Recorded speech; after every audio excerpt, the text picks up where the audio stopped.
Welcome to Crimson Guitars, welcome to episode 26 of the Patrons Questions. I nearly went into Guitar Builder's Basics there, which it is not. Today I am going to be answering a couple of questions. One on staining veneer for use inside of a multi-laminate neck that you're then going to carve, and another on my preferences, which most of you know already, on how to install frets, i.e. hammer or press. And I'm probably going to digress a few times and all of that jazz.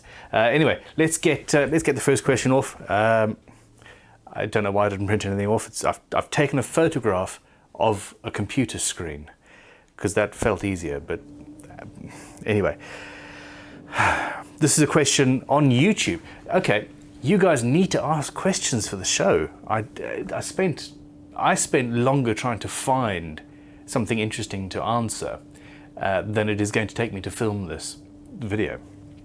Anyway, this is from Brian Bull. He says, question, I noticed the Duchess guitar has stained and laminated neck carve. How do you get the color to penetrate enough to carve? If I wanted a blue stripe down the middle of a bevel top or running up the neck. Alrighty, so I hope Brian is a patron.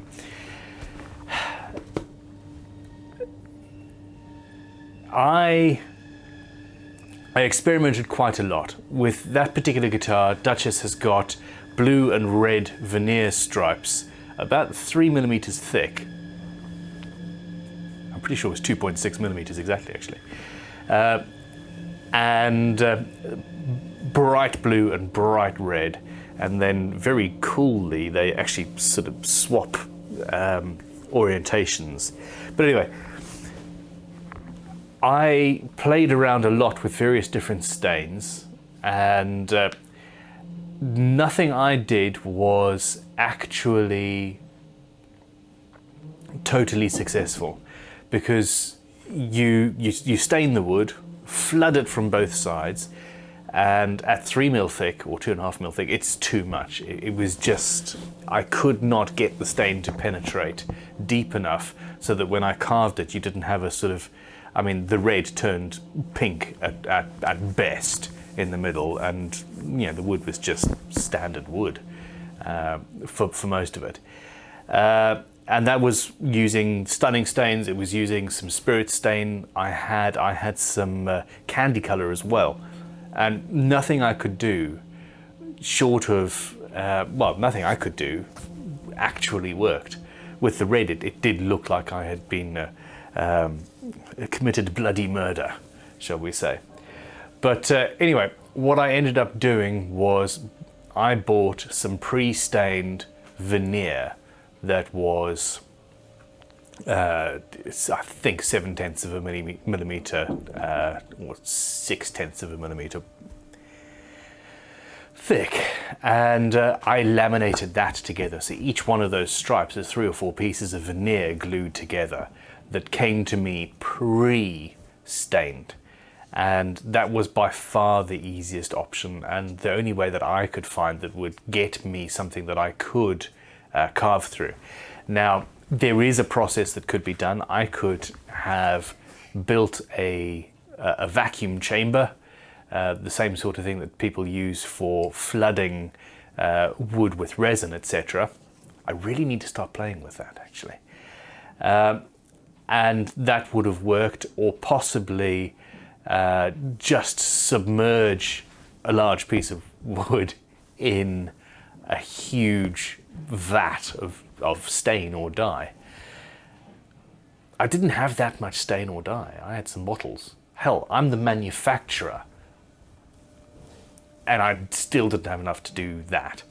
So yeah, there are companies that offer pre-stained veneer. Find them and use them. I think I used the Wood Veneer Hub or something like that. Now, actually, that's literally it. In a vacuum, would possibly do it. It would suck all the air out and fill that air with stain or dye.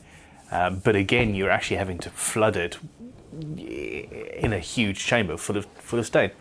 Okay, question the second. And oh, I have an actual question to read. And here we go.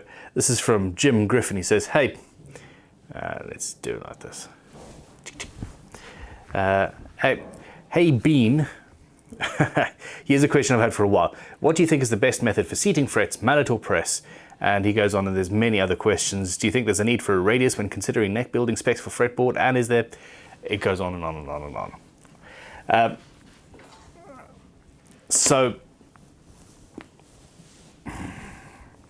can you tell I'm struggling for good questions this week, actually? I feel guilty that these are not up to the normal standard, and that's your fault entirely. Okay, I much prefer using a hammer. Personally, I have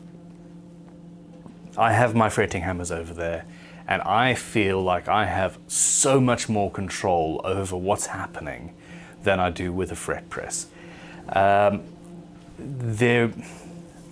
The arguments against a hammer are you can dent the fretboard, and if you are new to the craft and you get carried away, yes, that is possible.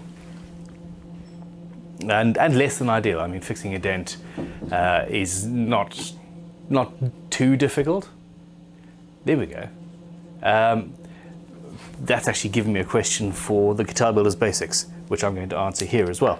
I'm just writing it down. Dent. So yeah, fixing a dent is not impossible, but it is fiddly and annoying. What you need to do is get a piece of tissue paper, moisten that, so you don't want it too wet, but it needs to be wet, damp at least, and then you put that over the dent and get a soldering iron, and that forces steam down into the dent and hopefully expands the dent. Now this works if it's a piece of wood that hasn't got a finish on it, or sometimes it can work through an oil finish, but you then have to redo at least the top coat of the oil finish in order to, make it look nice. I've only had one coffee today, and I'm boring myself with this video. I'm so sorry. Anyway, so I much prefer hammers. I think they are much more precise for me. Now, Tom March downstairs is the exact opposite. He absolutely adores the fret press, and perversely, he needs the hammer first. So they will take a hammer a fret end all the way down. I think it's all the way down, but they put all the ends of all the frets in, and then that goes into the fret press, and ka-chunk, ka-chunk. Now, he finds that there is less fret leveling to do.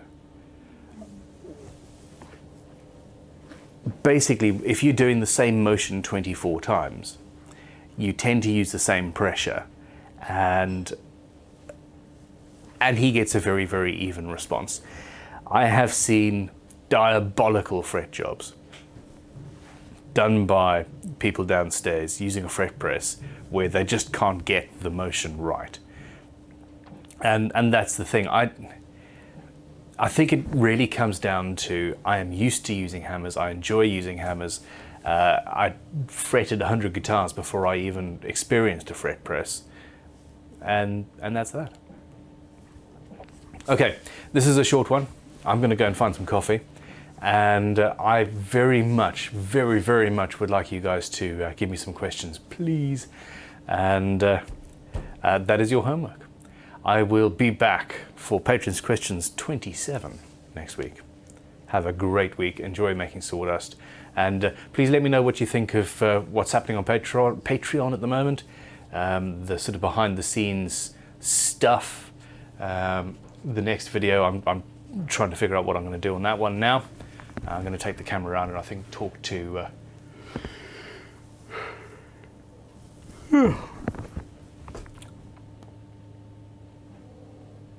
In all seriousness, I am totally wiped out. I was editing the 90-hour build last night, and I can only edit these things when my children go to sleep, which is getting later and later and later. But anyway, there we go. So yeah, let me know what you think. I'm happy with the format of the 90-hour build. If you are a $20 and up patron, I'm really enjoying the behind the scenes stuff. That is going to be going on YouTube at some point. I think we're going to get a month or 6 weeks in advance and then start putting those out on YouTube every now and then. But yeah, it's great fun. I enjoy this sort of vlog style stuff. And there we go. I'm going to stop playing with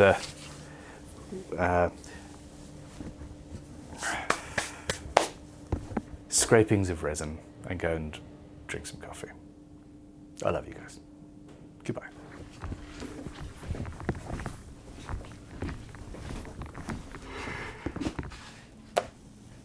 Goodbye.